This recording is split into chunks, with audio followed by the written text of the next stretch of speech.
Hello YouTube, this is Amazing here bringing another Wargame European Escalation archive video. So, last episode we covered several units in PACT. Whoops, didn't mean to click that. So we covered Logistic, Recon and Support. Today I will be covering vehicles, helos and maybe infantry to see if we have enough time even with it, and maybe tanks. We'll find out, but for now we'll cover the vehicles and the helos. So first off, the gun-based vehicles. We got the ASU 85 support vehicle, the BTR 70 Zalo tank destroyer prototype, the OT 801D tank destroyer, the SU 12254 support vehicle. And that's it, basically. So these units can all be categorized in this sort of same viewpoint for gun-based support vehicles, and that's basically their gun. So basically, what you're buying is basically the keepness. These are only 15, and they have a decent amount of firepower. They've got, let's see, they've got the same kind of range as basic tanks, and they do some damage. They also have a machine gun thrown in. And that's pretty much it. These things are very bad in the current game, and I would never use these at all unless there's some key rubbish to throw away in the campaign to distract the enemy to make them run out of ammunition. But in a multiplayer game, I'd never use these. Apart from the BTR 70 Zalo, this is the one I might consider using because this is the sort of exception to the rule, because it's got it's got quite good accuracy, AP power, and HE power. Surprisingly, for tank destroyer, it can do damage to pretty much any land unit. And it's quite fast at 70 kilometers an hour, 500 kilometer range. Nothing special. This is actually quite a good thing. It's one of the perfect units that you want for keep firepower. Note, however, its stabilizer, like most pack units, is bad, so it might have the firepower, but don't think it's like a mobile hit-and-run vehicle. It isn't. Okay? Drive this up quickly, stop it, use it to decimate whatever there is, move on quickly. The disadvantage of this is, as it's a prototype unit, you can only field, if I'm correct, I think either 4 or 8 per game. So these things are definitely a limited use unit, but these are definitely the gun-based support vehicles or tank destroyers that I'd use. After this, you get your infantry transports on land, but you can buy them without the infantry if you don't want any in them. Let's start off with, we've got the BMP-1 infantry fighting vehicle. These things can all be categorized in the same kind of aspect. They've got a basic AGM and a basic cannon, but they're only 25 each. Also, interesting choice between the BMP-1 and the BMP-1D.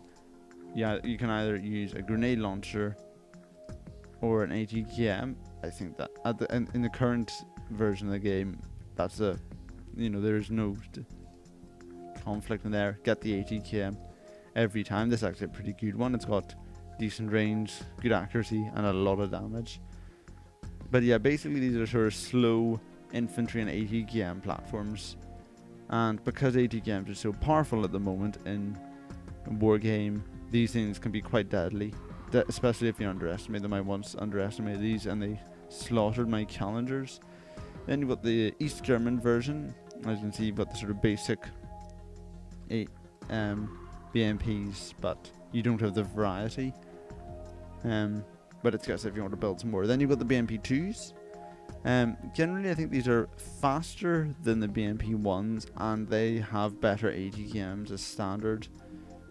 So yeah, basically you're paying quite a bit more, but you're getting a better ATKM, and it's a bit faster.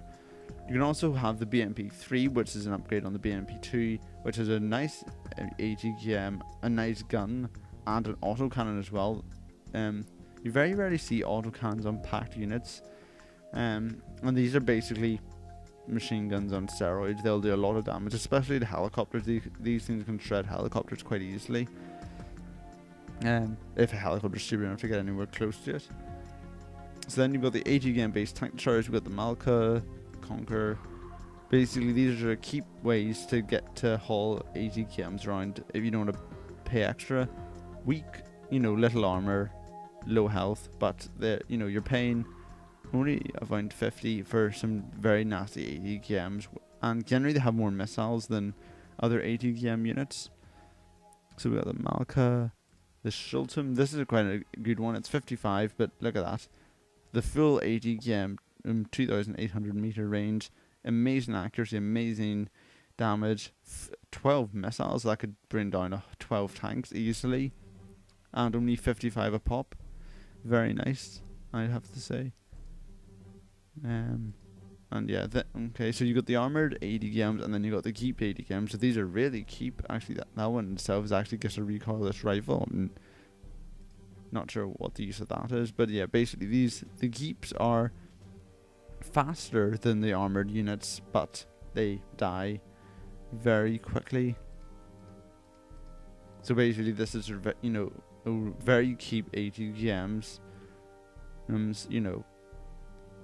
If these are actually quite good in the current version of Wargame, just because you're paying very little, but the ATKMs can do so much. You've also got the basic infantry transports, which is the BTRs, the OT-62 Topazes, the OT-64 Scots. So basically, these things are not sure why you'd use them. I think that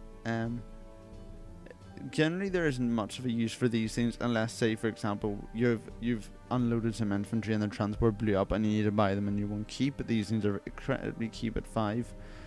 You can spam them in large numbers and just overwhelm enemy defenses. I know that's happened to me several times, so don't underestimate a swarm of these. But overall, I don't know, I wouldn't use these a lot. They're gonna die quite quickly. But it's good if you're focusing on infantry and need a backup to keep them mobile after they themselves have lost their transport but managed to survive. And I think that's basically it for pact support. Basically, you can generalize into ATKMs and infantry transports. I'd forget the rest of the stuff. Then we go into helicopters. So first up, we got the Mi-2 ERP, this Almandra, which is an ATKM, and the Genoas, which is an ATKM and an AA. Overall, I'd say just pretend these don't exist, okay? The ATKM, its range is quite low, and its accuracy is awful. So generally, these things will run out of missiles before they hit anything. And again, their SAMs, their range is bad and their accuracy is bad. So overall, forget these. These are not a good platform. Other stuff's a lot better. You've also got the 2 transport helicopters. These are the same as the land transports, like the BTRs and the Scots and stuff like that. Basically, these are infantry transports that you can buy without the infantry. So you got the basic transport helicopters, very fast. This is the Mi-8, so it's very fast, and then you can pay a bit extra to give it some toys, such as rocket pods, ATKM and machine guns, and some very nice rocket pods. And this one actually, the Mi-17, I'm not sure if it has any advantage in the over rocket pods. Oh yeah, its rocket pods do more damage and it's faster and it can go further.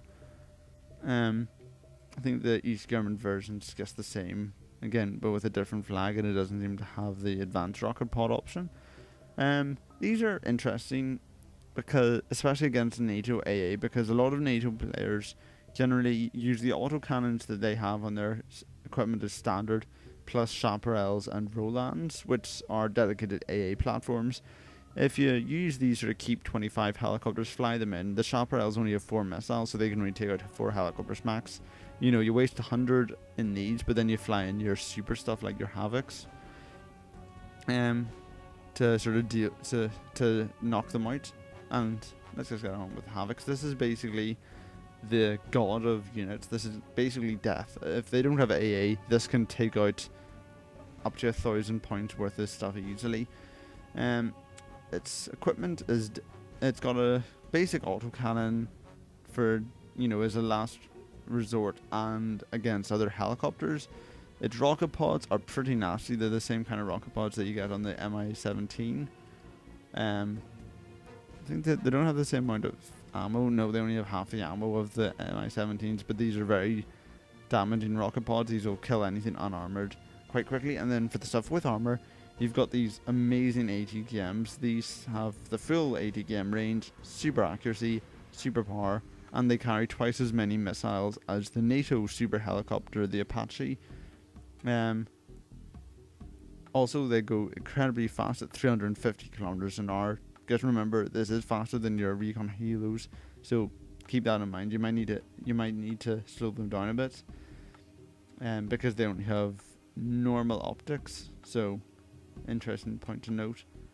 But yeah, basically these things can get shred stuff. You only get 4 of them, which is generally more than enough you'll need in most games if you use them correctly. Then you've got the Mi-24, the Hinds, basic helicopters. You've got the basic version with everything. You know, it's a sort of jack of all trades. It's got machine gun, it's got rockets, it's got ATKM. It can carry infantry itself, but it's still a gunship. Then there's the upgrade tree. You pay a bit extra, so you get a better machine gun and a slightly better ATKM. I think it also goes a bit faster. Nope. On there, then you upgrade it a bit again, quite a bit. You have to pay an extra 25, but you get a really nice ATKM and the Mi-17's rocket pods. Then you pay a bit extra again, and you get better. You get a slightly better machine gun, and that's interesting. It goes back to the bad rocket pods, but you get a lot more ammo in them. So this will be an endurance machine here. And then up here, for some reason, if you pay an extra 5, you seem to get a worse cannon. That seems to be the only difference, as far as I can tell. It has a tiny amount of AP power, but yeah, I wouldn't recommend the Mi-24 VP.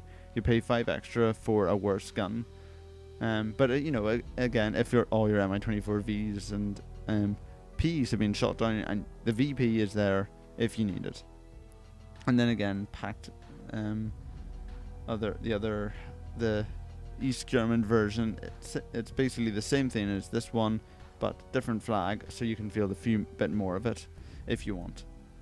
And I think that'll do it for today. I think this will be a short episode compared to the last one.